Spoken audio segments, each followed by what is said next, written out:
Some people will say that I am overthinking juice, but it's been really hard for me to decide for the last 2 hours whether to buy it or not. I'm still in the store and I'm dithering about it. So the thing is that I lived for 6 years in the United States and there was virtually no juice.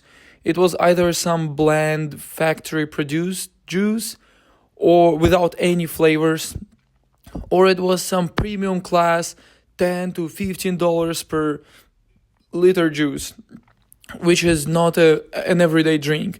And the country in which I am right now, juice is everything. I just came to the juice section. It's all filled out, so many brands. There were at least like 15 brands, and each brand has like the least I saw was 5 flavors, and the most I saw was like over 20. So the choice is so big. And I started thinking, okay, it would be great to add some juice to breakfast. I used to drink orange juice for breakfast in the United States because it's kind of like what everyone does: toasts, bacon, and juice. And it's always orange juice in the United States. But here, so many flavors. Again, probably around 100, if not more flavors. And the main thing I'm thinking about right now is what are the cons and pros of drinking juice. And the obvious con is it's empty calories and sugar. And the pros is it's good taste, great flavor. So let's disintegrate this into the juice equation. If we look at cons, no, let's start with the pros. So the flavor, right? How can we make it?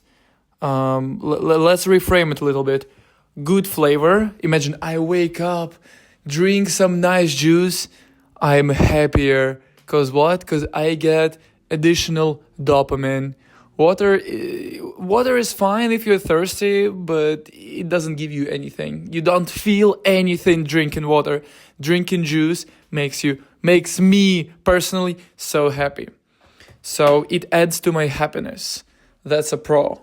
A con again is calories. And if we look closer into this, what is calories? I'm gonna get fatter, right? Getting fatter is going to decrease my performance on the basketball court, which in turn is going to make me sadder, even depressed. Imagine I can't run as fast, I can't jump as high. So on the both sides, I'm either getting happier, getting more dopamine, or I'm getting sadder. What's the opposite of happy? I forgot. Oh, you see, I'm always so focused on happiness that I forgot the word for not happy. Okay. Now that we got this out of hand, I think the next thing we gotta think about is what outweighs what. So the decision is going to be based on whether pros outweigh cons or cons outweigh pros. Yes. What is the function of juice? And if we have both happiness and not happiness, I can say that the function of juice is happiness.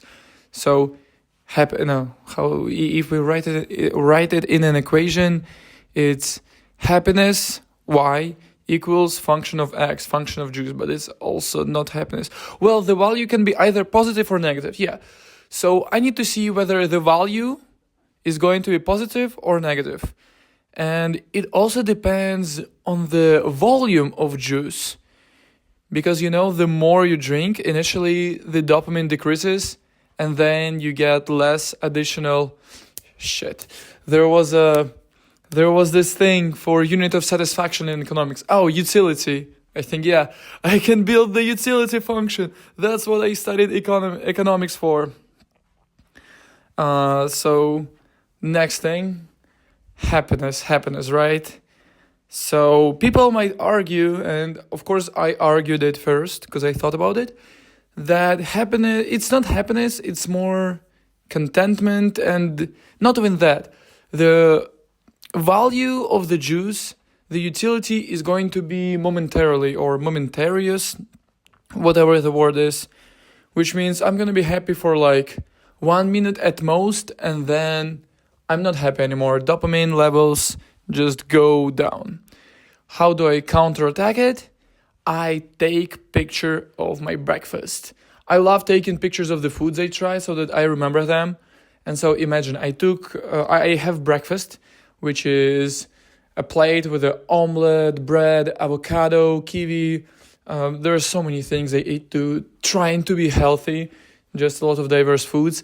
And then next to it is going to be a glass of juice and a bottle of juice so that I remember what it looks like. And every time I look at the picture, I'm going to remember the flavor. So this is going to help me bring this, repeat the happiness. Every time I'm going to look at the picture, I'm going to have this dopamine spike again because I'm going to remember the flavor.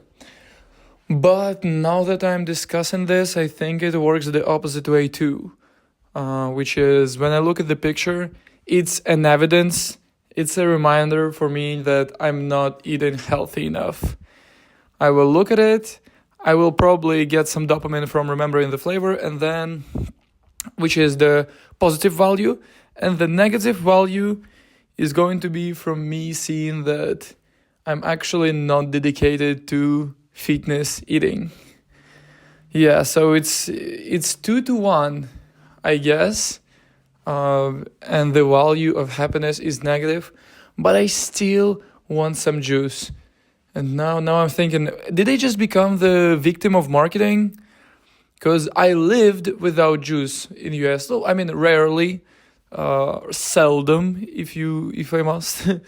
I had juice for breakfast, but I lived without it. It's not like I was craving. No, actually, I was craving it. But was it me or was it my upbringing? I lived in the country where juice was so available, and now I'm back in this country. So if I didn't live in this country before and I just moved here, I could say that I became victim of marketing because I've never had this product before and now I'm craving it. But I did craving it all my childhood too.